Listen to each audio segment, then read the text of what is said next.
Hey, everybody. Welcome to Wednesday Lunch and Learn. Hey, Janine. Hi, Nakia. Hi, Mia. Oh, hey, Angie. I see you on here. Maurice, Elgin, nice to see you guys.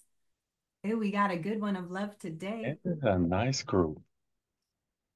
All right, I still got some folks coming in. We always got a couple people that straggle in a little late too. I know we got a good one today, Corey. So I'm about to hand it off to you. Welcome Sure. again, everybody, to Lunch and Learn this week. I am so excited. We've got a guest coach today, Dr. Corey, media psychologist, coach, unofficial therapist, all about providing so much love to the community. So Dr. Corey, give us your background, who you are, what you do, and then just pour the love on us.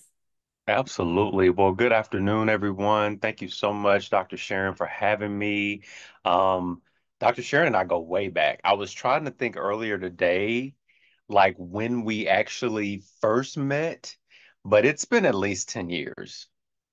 It's been at least 10 years. And I will talk more about our connection and how it is so in the fold of all the work that she and I both get to do. So, again, thank you for having me. I'm going to share more about myself shortly.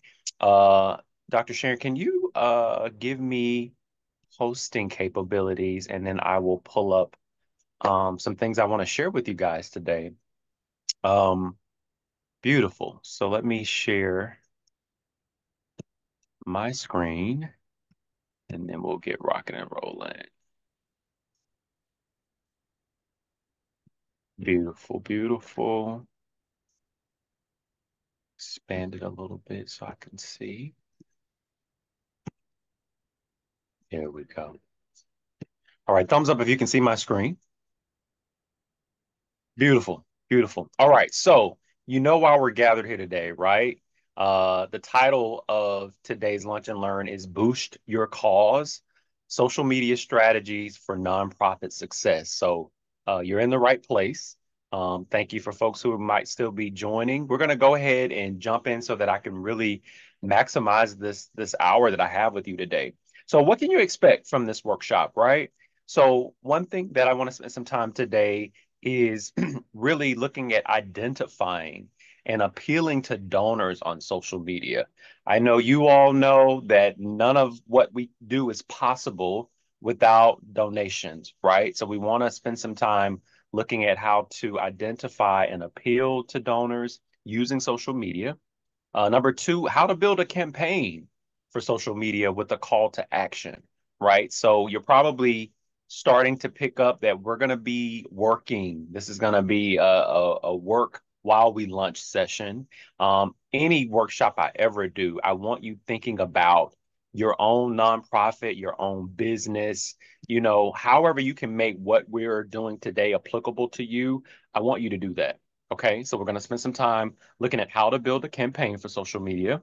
Welcome to all those folks who are joining. And then number three, some Coach Corey hacks, right? So I've been fortunate over, I would say, maybe the last 6 or 7 months to really just grow my social media following. Not just by some magic wand that I feel like I have, but really harnessing all of the tools, all of the information that I get. And I want to share that with you today. I gain nothing by holding on to this information. So I want to share that with you. Okay. So again, I know we got folks that are just coming in. Welcome, welcome, welcome. You haven't missed too much. Just started sharing what you can expect from today. Again, really quickly, identifying and appealing to donors on social media, how to build a campaign for social media with a call to action, and then finally some hacks. And then we'll close out with some Q&A so you guys can ask your questions. Feel free to ask me questions throughout the chat. I probably won't address them immediately, but Dr. Sharon is going to help me towards the end when we get ready to wrap up rather, to recall maybe some of the things that you have questions about. Okay. All right. Beautiful. All right, so as Dr. Sharon requested at the beginning to tell you just a little bit about me. So I consider myself a marketer turned media psychologist. What do I mean by that? So I spent 10 years in corporate America working for the world's largest multimedia publishing company. And so I advanced, up the ladder and became a senior product marketing manager before I pivoted and started my own company, which many of you know if you have your own nonprofit, we do the dance, right? Where we might have that full-time job still, one foot in the door there, and then one foot in starting our own business and our own company. So same situation that you are probably in or been in, I've been there. So I know what that looks like, the duality of those two roles. When I left my corporate company that I was working for, that's when I really, really poured myself into working with creatives. So today, and really for the last several years, I harness my skills by helping entrepreneurs and nonprofit leaders just like you. My strengths are in helping you build your confidence and then in expanding your audience across multiple social media platforms. So, again, little information about me so you know who I am. If you follow me on social media, some folks refer to me as Dr. Corey, and then some folks refer to me as Coach Corey. I accept both. And you'll see by the end of this workshop why I sort of wear those two hats and how those two hats come into place. Okay. Now, before we dive in, I want you to know I'm not new to this. I'm true to this, right? So I have worked with a number of nonprofits over these 15 years that I've had my own company. A few of them you might be familiar with that you're seeing on the screen. Engage the Vision is probably the one that is dearest to my heart. It is the one where I met Dr. Sharon and fell in love with her. And she's taught me so much over the years about nonprofits. So I'm so appreciative to her. And again, thank you, Dr. Sharon, for allowing me to share space with your community today. Okay, so that's all about me. Let's get into some stuff that's going to help you, right? So my approach to social media marketing is sort of a four-pronged idea, right? We're really only for this workshop today going to spend time on the first three. The other one, hopefully Dr. Sharon will invite me back, is measuring impact, where we look at our analytics. Really doesn't make sense to look at analytics until you've put some stuff out there, right? And you've got something to look at. And I'm hoping that you're going to take some of these tools and strategies I'm going to give you today, implement them. Then we can come back and have a conversation around measuring impact. But for today, we're going to focus on these first three, which are understanding audience behavior, applying psychological principles, and promoting positive engagement. Okay. So, with that being said, let's kick it off with understanding audience behavior. What am I talking about when we think about understanding audience behavior? For most of you, I'm assuming that you probably have done a business plan, will do a business plan, in the midst of doing a business plan. In doing so, you have to sort of garner some information about your target audience, right? But typically, when we think about business plans, right, we're looking at more demographics. For this workshop and for a lot of the work that I do in terms of growing your social media audience, is looking at what we call psychographics. Okay. And I'm going to unpack what I mean by the difference between demographics and psychographics in just a second. But succinctly, when we talk about psychographics, we're looking at the attitudes and the beliefs and the aspirations of your target audience member. Okay.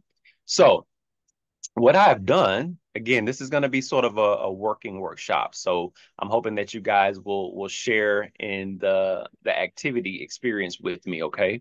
So as you can see here, I've given us sort of three hypothetical, but also very real type of target audience members for a nonprofit. Okay. So we've got the compassionate advocate. Sound familiar, right? We've got the strategic philanthropist, and then we've also got the community connector, right? So we're going to talk a little bit about these first two. I'm going to give you some information to sort of think about. And then that third one over there is where I want to sort of hear from some of you, maybe either coming off mute or typing in the chat. Okay. So with the compassionate advocate, we're looking just specifically at what their values and motivation might be, right, when it comes to giving back to a nonprofit. So, with that, the compassionate advocate, right? This is someone who's deeply driven by empathy and a desire to make a tangible difference in people's lives. Okay. They're often motivated by personal experiences or witnessing social injustices. Okay. Third one, they value transparency and impact. They want to know how their donations are used and the outcomes achieved. Okay. So, with this, let's start getting that person in mind. Perhaps this is someone that you already have in mind. You're like, oh, yep, I have somebody that I've been wanting to target that fits this set of attributes, right? Or it could just be somebody on social media that you don't know yet, but they fit this criteria, right? So let's look at some of the key words there when we look at who the compassionate advocate is. They're driven by empathy. So when you think about social media, you think about imagery, you think about visuals, right? You're probably thinking about posts, you're thinking about carousels, you're thinking about grids, all of these different things. This particular person could be moved by pictures or video, but you want to somehow show or demonstrate to them why they need to be giving to your nonprofit to directly impact this person who you have in the video or who you have in the photo. How can their donation directly attribute and contribute to this person's life and making that person's life better? Where they're motivated. They need to see it, right? They need to see it in action. They need to see who you're helping. Okay. So that's the compassionate advocate. The strategic philanthropist, and I should also say the compassionate advocate, the age range, the racial background, all of that can vary for that person, right? With the strategic philanthropist, you might be looking at someone who's a little bit older, perhaps, right? Maybe have already been involved in giving back to multiple nonprofits with over the course of their life, and they tend to make larger, less frequent donations, right? So you might not meet this person or come across this person on social media. You might meet this person, at a networking event, right? This might be somebody for my folks who are still working in corporate or working a 9 to 5 with other employees. This might be someone that is part of the company that you work for, okay? It could also be somebody who really wants to involve themselves in a decision-making process. So ding, ding, ding, ding, ding. This person could be somebody that if you are still assembling your board or you're looking for advisors, they usually fit into this particular bucket, right? Because they're very strategic in their thinking. They're very strategic in who they give to and how much they give and how frequently they give. They're the people that's probably going to want to see some data, right? They want to see some ROI on their contributions. Okay. So that person's a little bit more strategic. Now, with this last one, the community connector, I want us to think about this is where I want us to either come off mute or maybe type in the chat. Now that you've seen some of the values and motivations for a compassionate advocate, and you've seen the behavior of the strategic philanthropist, I'm wanting you to share with me the community connectors, value and motivations, and perhaps behaviors, right? And I'm accepting all answers. This isn't about, being 100% correct, but we're doing the work to try to figure out who our target audience is. So I would love somebody to, again, share with me maybe one of the values that a community connector has or what one of their behaviors might be. Anybody that wants to share.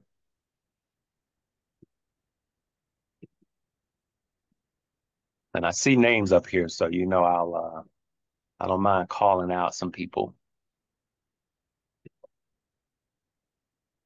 Gave some of the answers away, you might see.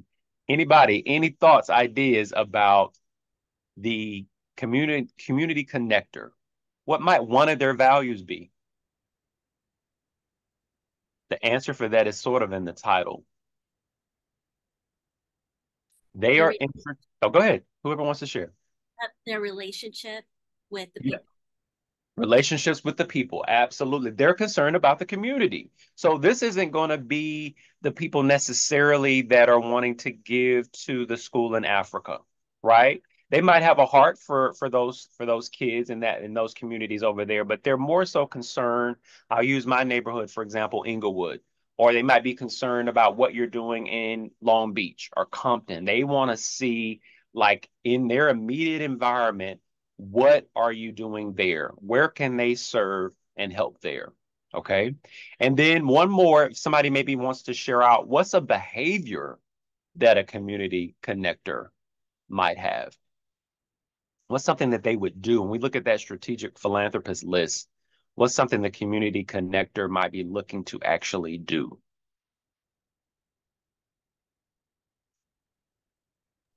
I'll go. It's a Yeah, guess, go. but they may want to help with like some of the admin type stuff, like trying to record some of the demographics and making sure the numbers are okay, just to like be involved to make sure that they can actually see what's going on Sure. inside. Absolutely. That's a great answer because, again, they're looking at how do I sort of get in the trenches of this thing? So this could also maybe be a volunteer, right? So let's look at some of the other attributes that might come up here. So we've already said they highly value community engagement, local impact. They want to see their contributions make a difference close to home, right? They often support causes that affect their immediate environment. We said that as well, right? They believe that community driven efforts are most effective. Okay. Frequently organizes or participates in local fundraising. So that goes back, I believe that was Natasha, that sort of falls into that bullet point. And then they actively promote nonprofit initiatives. So they're the people who are probably sharing the post. You're not even having to ask. They immediately see a post from you and they share it or they repost it. So as you think about, well, who am I targeting? I hope this gives you a little food for thought, right? It could be all three of these. You're not limited to one particular one. But as you think about what your cause is, maybe one of these people is a better psychographic for you to target. And now you have a little bit better understanding of what you need to deliver, what you might need to be providing in order to get their buy-in. Okay, so this is a starting off point. Again, for folks who came in a little bit later, we're really walking through doing some work before we get to, oh, I'm gonna go and start posting on social media. We're doing some of that behind the scenes, pre-work, pre-production work that's going to get us there. Okay. Beautiful. All right. Now, second beat to this workshop that we said we were going to talk about is applying psychological principles. Now, I know you hear that and you're like, of course, Dr. Corey, you want us to talk about psychology. Well, yes, I'm a nerd in that way. But everything you do when it comes to marketing, social media marketing, has a psychological angle to it. And so, what I mean by that, this isn't about trying to get over on people or seduce people, so to speak. But we are looking to motivate people. We're looking at emotional appeal. What is going to be that thing that says, you know what? I want to give to this cause. All right. So with this, we are going to look at a, uh, fictional nonprofit, if you will. Okay. The name of this nonprofit is Clean Water Exists. Okay. And we're going to look specifically at a young lady by the name of Maria as who is sort of our catalyst. She's the person who we're going to maybe kick a campaign off with that we've worked with.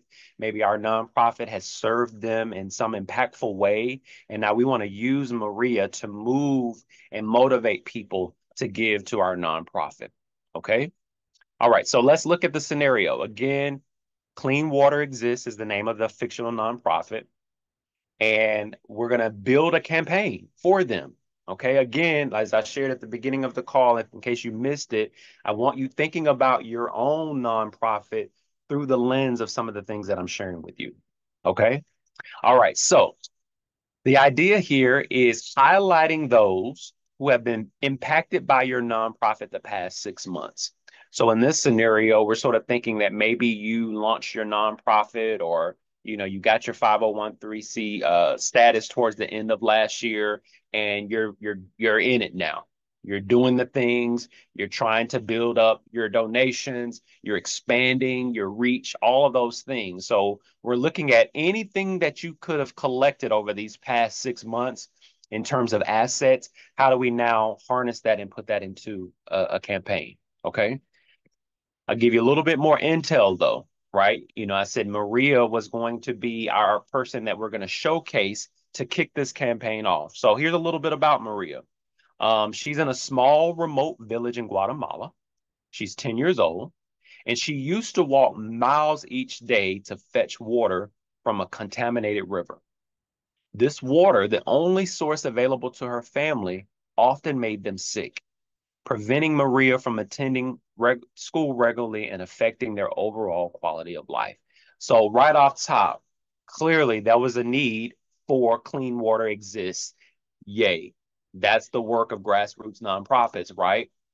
To see a need in the community and then act on it to get people involved to try to affect change, right? So in this particular case, for this campaign, we're leading with Maria. It doesn't mean Maria is our only person that we've helped, but she's our first in the campaign. Okay. So what I've done now is I've said, all right, I can probably spend about 2 weeks on just Maria, because one of the things I want you sort of thinking about throughout this workshop is, okay, what would it look like to build a month full of content or 3 months worth of content for my social media marketing, right? So in the case of Clean Water Exists, we're getting ready to kick off a new campaign, and Maria is going to be the first person that we've served and that we've made a big impact with, and now we've got some collateral, right? We've got some assets to really showcase the work our nonprofit has done in Maria's life and those who are closest to Maria. Okay. So post number 1 is where we, in the caption at least, right, talk about Maria's struggle, her journey from struggle to hope. Okay. So going back to when we were looking at the audience behavior, when we're looking at the type of donors we were trying to target, they get motivated by seeing Maria's journey. So whatever visual you have, ideally maybe a few photos, but maybe at least one photo and one strong caption that invites us in to understand Maria's journey. Okay. So that's post number 1. Post number 2, now we get to sort of highlight why we do what we do, right? Why we're so impactful. And that is the impact of clean water. So through the donations of people I've reached, right, I've been able to go back into Maria's community in Guatemala and have impact. Okay. So now we're building upon, we met Maria, we see her journey, we see what the struggle is. Now we're almost treating this, like I tell a lot of my clients, like it's a television series where each episode is more buy-in. We become more invested in the characters, right? So that's post number 2. Post number 3, by now, ideally, we have a video that we've taken, right? We've got some video assets where we're not just talking about Maria, but we're talking about those in Maria's community that our nonprofit has also been able to help. So we were, incited by what was happening with Maria, but we know that community exists Maria is much bigger than Maria, right? So now in this third post, ideally a video, we're going to show the ripple effect of change, how multiple people have been impacted by what our nonprofit has been able to do. Okay. But we're not done yet, right? Maybe post 1, 2, and 3 that covered us for a week, right? That spanned across the week. Maybe now we're pivoting, we're going into the second week, but we're not done with Maria's story.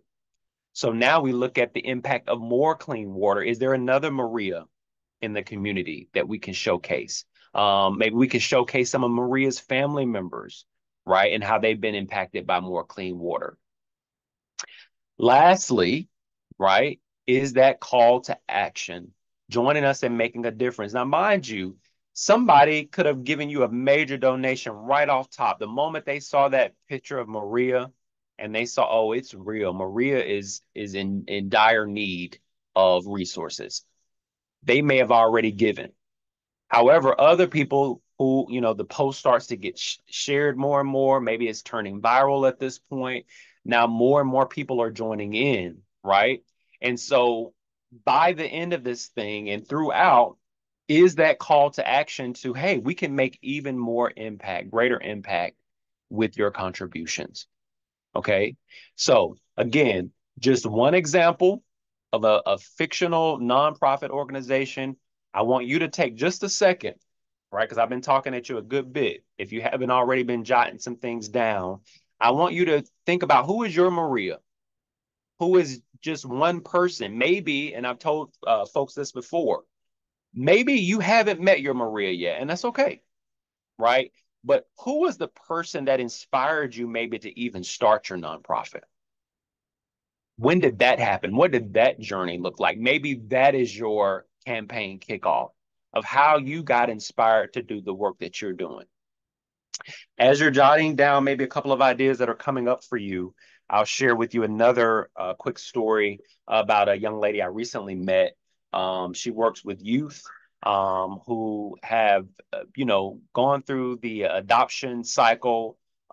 Perhaps they're still in foster homes, but she helps them to take their story, harness their story, and turn it into short films. And she talks about how she got inspired, where she went to, I'm going to say, a girls' home or a group home, and she saw some girls acting out. And she said she remembered thinking of herself at that age. And she was like, the only difference between me and these young women that I was observing when I went to the group home was that I had a more stable, supportive family environment that sort of kept me, in line. But I am these young women. They are me. And so that was her start to build her campaign, was, let me tell you my story. Or maybe she started with a few of the young women that she had helped, and then she came back to herself. So there is no sort of one size fits all to this, right? You can totally be weaving your story in throughout. You can, lead by sharing the stories of people you've impacted, then come back to you. But we want to just go the whole gamut of telling people, inviting people into this true story to, again, appeal to them emotionally and motivate them to donate to your cause. Okay. All right. So that was number 2. Let's look at the third and final one that we're going to focus on today, and that is promoting positive engagement. So one of the things that, I often talk to clients about too is just how you could very easily reach burnout when it comes to social media marketing, right? Because if you're fortunate enough to have a team, great. But most of us starting out, myself included, there are no people helping me do this or helping you do this, right? But there is an opportunity as you start to put yourself out there and you put your nonprofit out there, you're going to start to build community, and you allow the community to help you in the curation of your social media marketing. Let me explain what I mean by that. So first of all, let's just take that weight off of trying to generate every single piece of content on your own. Okay. Sure, you're probably doing a lot of that in the beginning just to put yourself out there and have some assets and some visuals on your website, across your social media platforms, right? But eventually, as you start getting in the community and you start doing the work, you're going to notice, you've probably already seen it. You go somewhere and you do something, people have their phone out, they're grabbing behind the scenes of where they are, they're taking selfies. You can harness and utilize all of that in your social media marketing. All right. The idea is to create spaces for your audiences to connect and interact. So just like we're doing on this call right here, if you have an opportunity to do a monthly webinar or some kind of quarterly webinar, or if you're on Facebook, which I'm sure many of you are, creating a group that members of your community can be a part of to stay, in the fold of, well, what is your nonprofit doing, right?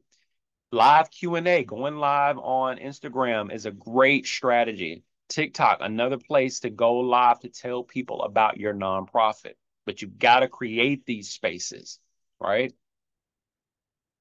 Next up invite followers and supporters to share their stories. If you do a newsletter, right? Or, as you get a new follower, you might message them to say, hey, I would love to hear your story. What even sparked you to want to follow our social media account? It's literally those little granular things that they'll say something, they'll share something with you, and that'll spark an idea of how you can turn that into a message, right? You could turn that into your next post, but you've got to invite people to do that. And then as you start to see people, at your events, at your various functions, and they're, taking their own photos and videos, you want to invite them to collaborate with you, right?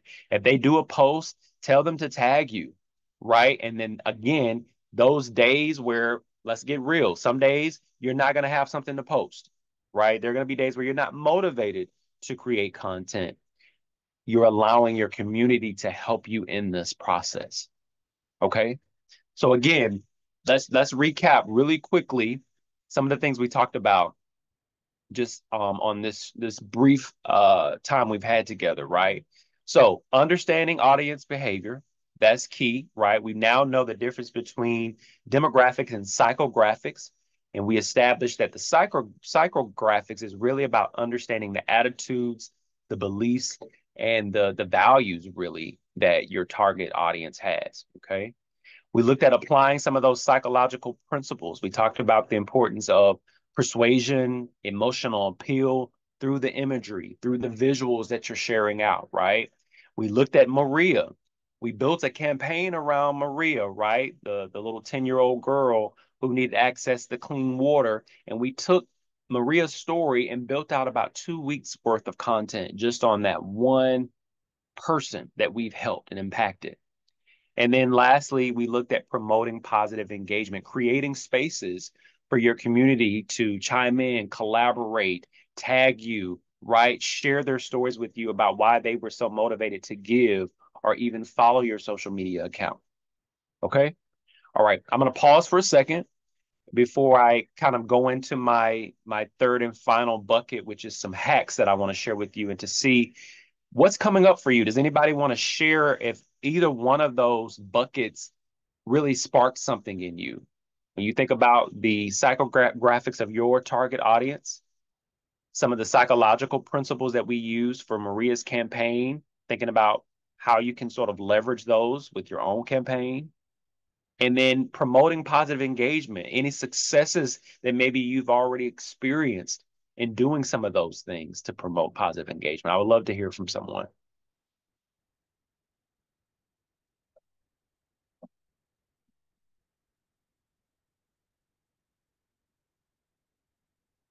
Okay, everybody's still being a little shy. That's okay. I'll take shy for now. All right. Let me see how we're doing on time. Oh yeah, go for it. Please. Okay. So at our previous give back that we did was one of like our biggest ones. My nonprofit is Carrie Cares, and we did it in honor of my great grandmother, who was the most selfless person I've ever met, and she always served the community.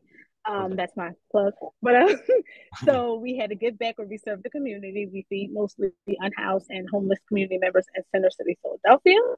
So we partnered with Shake Shack, and they donated, which was supposed to be 150 burgers and fries, but we ended up getting like almost over 200 and some.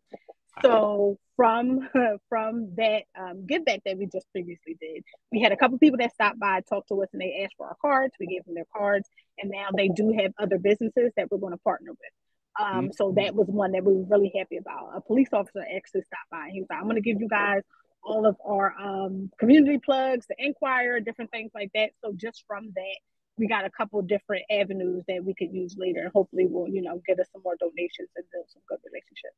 I love that. I'm assuming you probably were able to capture some of that and use that in some of your social media marketing, some of the behind the scenes of that.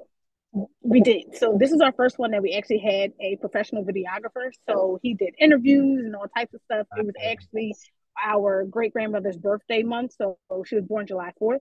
So we did it this month. We had like a big birthday party, turned it into a whole thing. So we were really excited. Wow. This was like our biggest one to date. So we were really happy. I love that. Kudos to you too for thinking about, well, how do I bring my family into this? Right? That's such a beautiful way to harness those moments to celebrate her while also, boosting your cause. So kudos to that. I love that. Anybody else want to share? Maybe a success story that will motivate the rest of us? Go ahead, Candice. Candice, go ahead. Good afternoon, everyone. I just wanted to quickly share. I think this is a pain point for me, doing social media because I try to stay away from it for diet purposes and for mental purposes, but it's a big factor in just getting your name out there. Um, I have, well, I want to open a learning center, but I have a nonprofit called the Learning Museum where I want to teach a hobby or skill on a visual platform. So I like to create different products to get people engaged. So currently I have a 3-pack career card game where I'm trying to teach the importance of learning careers. And so I figured, should I have a game night and film the game night and have everybody laughing about it? Like, I do want you to have fun, but I do want you to have a self-exploration in this, as we don't want to keep following people on the gram to be an influencer or selling stuff on Amazon. We can be more, and there are jobs that we can do. So um, I wonder how to do this post or these posts when it's more of my perception of what's needed in the community. That's my question to you. But then a success is in following that, or my segue going out, I went to an event where I was talking to people about the importance of educating those on the career. And I had my games with me and I was like, hey, look at this. And, is this good for middle school or is this good for someone in high school? And I end up selling 5 games. Wow. So I was thankful to show them that. And they were just like, I'll sell you, give them to me right now. And I was like, oh my gosh. Yeah. But Yeah. having when you go out and you network and you have those spaces and you have a product or a service, just have those conversations, have that card ready, follow up with that email. That's what I would say is my success. And then the Mm. question about posting social media when you're not really good with it. Yeah, so I love the juxtaposition of what you just presented. Like you started with talking about some of the real mental health challenges that we sometimes face with, we've got our offline lives and that is what it is. But then coming into the social media space, I often tell people social media has a way of, sort of exacerbating sometimes what you might be feeling, right? And so I think with somebody like you touched on the fact that you want to capture the fun that folks are having when they're playing these games. And I think that that's something certainly that works really well in the well-being space of social media, is to log on and to see and experience people enjoy, right? Just having joy and the experience of joy in their lives. So if I were you, I would absolutely find a way to host these game nights. As you said, I recently participated in one of those here. A good friend of mine wrote a book, and they were able to take the book on like a 5-city tour by way of a game. Right. And I can talk to you more offline about what that could possibly look like, but the marketing around it made you want to come to the next one that they hosted. And so there is some real magic in just, if you have a way to turn your cause into a game where we see the people playing it and having a good time, and we can see that on social media. That's certainly one of those psychological principles of persuasion and emotional appeal that helps sort of cut through the people who, are on social media and, they might be dealing with some sort of mental health challenges. It then becomes an outlet for them, right? So we can talk more about that for sure. I'm going to share information about how to contact me and stuff after the call, but I love what you have sort of set up already, and I think there's a lot of potential there. All right, so we've got a few more minutes left, of course, before I open it up for any additional Q&A, but I want to share some hacks with you all. Um, so one of the things that, again, I shared at the top of the call in case you missed it is, I've been fortunate enough over the past year to really grow my social media following significantly. And that's by no single doing of my own. A lot of it is things that I've shared with you all today, really building a community that goes and does the work for me in terms of sharing and saving the post and doing all of those things. But I've also had conversations with Meta. For example, if people don't know, Meta is the company that owns Facebook and Instagram. And so I want to share some of the things that they've shared with me that I've implemented and that actually does work. So I know one of the biggest concerns when it comes with nonprofits is, one, not really having the team to go out and say, do the social media management for you. Know that that's the norm. That's okay. But also I want to help take some of that anxiety and that angst away, and that you don't need to be posting every single day. My rule of thumb is always, if it's possible for you, say an hour a week, or maybe, at least a couple of hours a month to set time aside to, curate a folder of the assets that you do have, right? Sit down, or I keep a running note in my phone. I could be at the barbershop, I could be at the gym on the treadmill. I'm jotting down ideas as they're coming to me so that when I have that hour of time scheduled on the calendar or 2 hours scheduled on the calendar, I already know I got my folder of assets of videos, pictures. I've got my notes of captions, the theme of posts I want to do. That part's already done for me. When I'm putting that time on the calendar, is to actually maybe go in and start scheduling some content, or going to edit that video, or put that caption and that picture in there, and it's sitting in the drafts already. So main takeaway here is that, and this again, information coming from Meta, things that I've implemented that work for me, is you don't need to post every day, but you do need to post consistently, right? So 3 to 5 times a week is ideal, or ideal rather. You're gonna get the most bang for your bucks these days from Reels. And why is that, right? You got to think about the landscape of social media right now, right? Some of the hottest platforms are obviously TikTok, Instagram, okay, YouTube. What do they all have in common? Video content. So the reason why Instagram, for example, is currently boosting Reels, and you may be seeing more Reels than you probably have ever before, is because they know they're competing with TikTok and YouTube. And the longer they can get you to stay on that app, the more they're like, oh yeah, this is the nonprofit to follow, because they get people to stay on the app. Okay. So think about that, but don't chuck all your posts away, your pictures and your static grids, because there is room for that. But you are going to get the most bang for your reels. Okay. When we look back at the example of Maria, the fictional campaign that we built out, remember I only had one video in there. The other 4 posts were going to be photos. But if you're like, I'm more of a video person, I have way more video than I have photo, that's totally fine. Use what you have. You're going to grow your assets, and you'll get there where you'll have more of a balance over time. Okay.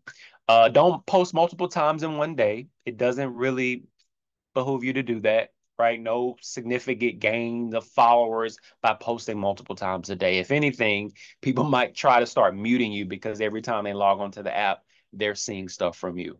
Okay. Um, Other things, again, the algorithm is looking that you're posting 3 to 5 times a week, no more than 8 hashtags when you're posting content, that type of thing. The other question I get is, well, where does Threads fall into the place? And again, I know I'm giving you all of this stuff, and you're like, oh my God, not another social media platform. I want to be very clear. You do not have to be posting on all of these platforms, particularly as you're starting out, right? If it's just you solo dolo, and you really don't even have a lot of assets, just focus on one platform, grow that one, concentrate on that one, and then you can expand out to some of the other platforms. Okay. But what I will say, because we're talking to nonprofits here, right? There is an opportunity with Threads. And the reason why there's an opportunity with Threads, going back to my original point about Instagram, TikTok, Twitter, or YouTube rather, competing with one another, Threads is coming for Twitter, which we now know is X. It's coming for their neck, right? There's some political stuff in that. We won't go down that rabbit hole of why that is and why Threads even came to be, but Meta saw a need for it. And so Meta encouraged me and other people that maybe they've spoken to post on Threads at least a couple of times a week. It's essentially like posting on Twitter, but it's Instagram's version of Twitter. And the reason why I'm encouraging you to do that is you get an opportunity to ask open-ended questions. So it kind of can become a research tool for you as a nonprofit. As you think about, I'm still trying to sort of figure out who my target audience is. Start asking open-ended questions. And I'm telling you, there is, just like Twitter used to be, and maybe perhaps it still is, there are people on Threads, they're engaged, they're motivated to share in conversation with you and chime and reply back to your questions, right? So just know Threads is there. It comes like when you if you go and update your app and you go to Instagram app and you look on that main page, you'll see the little Threads icon with the A up there in the top corner. Maybe you haven't used it before, but when you click on that, that's going to activate your Threads account. It's not a whole lot to do, and you literally just start posting on it the way you do with Twitter. Do that a couple of times a week. Just see how it goes. Ask a question, right? Or maybe chime in on somebody else's post. That's the other thing I wanted to share is try. I know a lot of folks they're over social media, they're burnt out by it, they don't really feel motivated to do it. I implore you to try to occasionally engage with other people's accounts. The algorithm is looking at that as well. So if there's another nonprofit or multiple nonprofits that you're inspired by, like their posts, share those posts, especially before you then go and post something. The algorithm reads that as, oh, this person is really engaged. This is the type of content that they like and appreciate, and it will sort of envelop your content into that same liking and understanding. Okay. Same sort of principles, ideas with TikTok. You don't need to post every day. The one thing I will say with both Instagram Reels and TikTok that you want to do is try to hook your audience within the first few seconds. Okay. As you may have observed on Instagram in particular, you really only see like the first 15 seconds of a reel, particularly if you're seeing it in somebody's story before it then goes to the next clip. So that's why that first 3 to 15 seconds is going to be crucial to hook your audience in. Okay. Strong opening, some kind of surprising element, a question that sparks curiosity. I'll give you an example of one that I did yesterday that is really picking up right now, but you may have seen the story about Sonya Massey. And I started that video. I felt like there was a connection to or between intergenerational trauma, right? What we're seeing with this presidential election, the Supreme Court justice, and what that by not really honoring the life of Sonya Massey and holding those police officers, responsible for what they did, how that can absolutely signal intergenerational trauma when you see these injustices just keep happening. But the call to action of that video was, I'm not trying to condescend you into voting. I'm giving you a why you should vote. I did that within 90 seconds. That was the video. But what was really important was the first few seconds of that video that I posted was me saying, what if we made intergenerational trauma our reason to vote in this upcoming election? That immediately sparks interest of like, what does trauma have to do with voting? So again, giving you tangible, real life examples of how I utilize all of these tools and strategies. Okay. All right. So that's enough about that. Actually, no, I want to talk about LinkedIn too. I felt like there was one more. I believe personally, and again, working with some of the nonprofits I've worked with in the past, LinkedIn is a great tool. I remember somebody said earlier they weren't that geeked about social media. I think if you're just getting into this space, if I know I need to post, I know if I posted, I would get more engagement, I would get more donations, but you're like, Instagram, TikTok, all of those things overwhelm me. LinkedIn is a great jumping off platform for nonprofits. Okay. Again, don't need to post every day, but that is where if you go back to those profiles of those different donors that I gave you earlier, and you remember I shared with you the strategic philanthropist, the strategic philanthropist is absolutely going to be on LinkedIn. Not to say that the other two won't, but people on LinkedIn are absolutely You might have corporate social responsibility people who are on LinkedIn, right? You've got other nonprofits that are on LinkedIn. Don't underestimate the power of LinkedIn. Okay. All right. We are about 6 minutes shy of wrapping this thing up, but I want to open it up and see if any sort of outstanding questions have popped up. I'm going to check the chat as well. Just see. Okay, beautiful. Does anybody have a question for me? Anything that's come up these last few seconds? Yeah, go for it. I'll go again. But I kind of struggle with going live because I feel like I'm talking to myself. And I do notice that a lot of different organizations, they gain more followers by going live. Yes. But I legit feel like I'm talking to myself and I struggle and run out of things. Even when I jot stuff down, like I'll have a whole plan going. Like, okay, I'm gonna hit this plan, we'll talk about this and we'll talk about that. But once I get that feeling in my head, like, girl, you are talking to yourself. Ain't nobody on here. It was one person, they've been left already. It's like Well, it kind of kills me. I got you. And legitimate, concern. A lot of my clients I've worked with feel that same kind of way. The thing I will say about it is let's honor the fact that maybe nobody comes on to see it. It happens, right? Depending on the time of day, people work, family, there's a lot of things that might keep somebody from watching your live. The beautiful thing, particularly on Instagram with lives, is that once you're done with it, it then becomes a reel. So the people that may not have saw it live will see it once it's posted. So don't know that it's not just gone to waste because nobody came on. The other thing that I've noticed is working with folks that I've worked with before. If you have 2 or 3 people, maybe it could be a nephew, it could be an auntie, ask them. Don't be ashamed to say, hey, I'm going to do a live today at 5 o'clock. You don't have to really say anything. I would love if maybe you chimed in at some point, but I'll probably only be on for maybe 15 or 20 minutes. Do you mind joining just so I have an audience?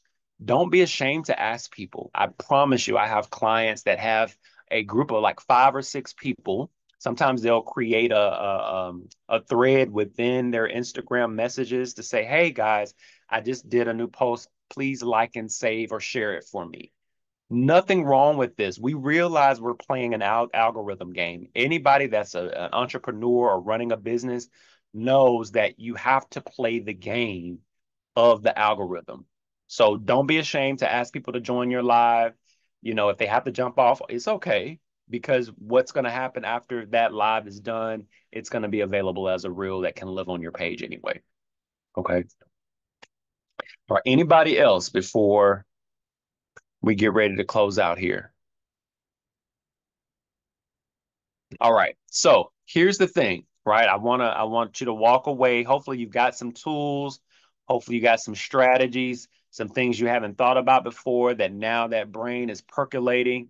You have access to me outside of this workshop. I believe Dr. Sharon and we've talked about doing more of these where we'll come together and have these lunch and learns, but you absolutely have access to me outside of this. So I do a 20-minute complimentary session, no charge to you. You're more than welcome to sign up for that.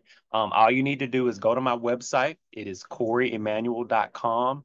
You can see the way I spell Emmanuel under my little Zoom profile avatar there.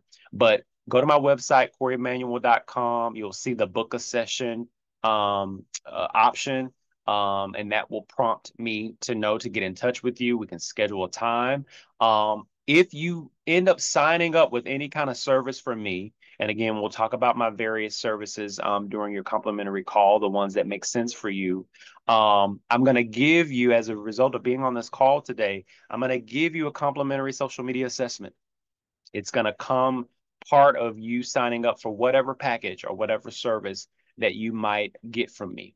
Okay. So again, don't be in these trenches alone, right? Know that you've got a wonderful network that Dr. Sharon has created. I'm sure I'm not the only person that you guys have had the pleasure of spending time with in this way, but just know I'm here to help you, support you, get you over whatever little hump, help you launch whatever campaign maybe you've been sitting on because you got to get your donations up. Know that I'm here. Okay. All right, Dr. Sharon, I'll turn it back over to you.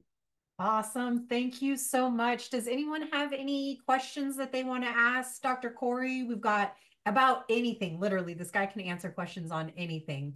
Social media, media psychology, psychology in general. Anybody have any open questions? If not, we'll stay on here for a couple more minutes, but thank you so much everyone for joining the Lunch and Learn today. We have recorded the session. We'll put it on the YouTube channel. We'll send it out. Have a fantastic rest of your week. Thank you guys. Take care. I just wanted to say thank you, Dr. Sharon, because you gave us the plug.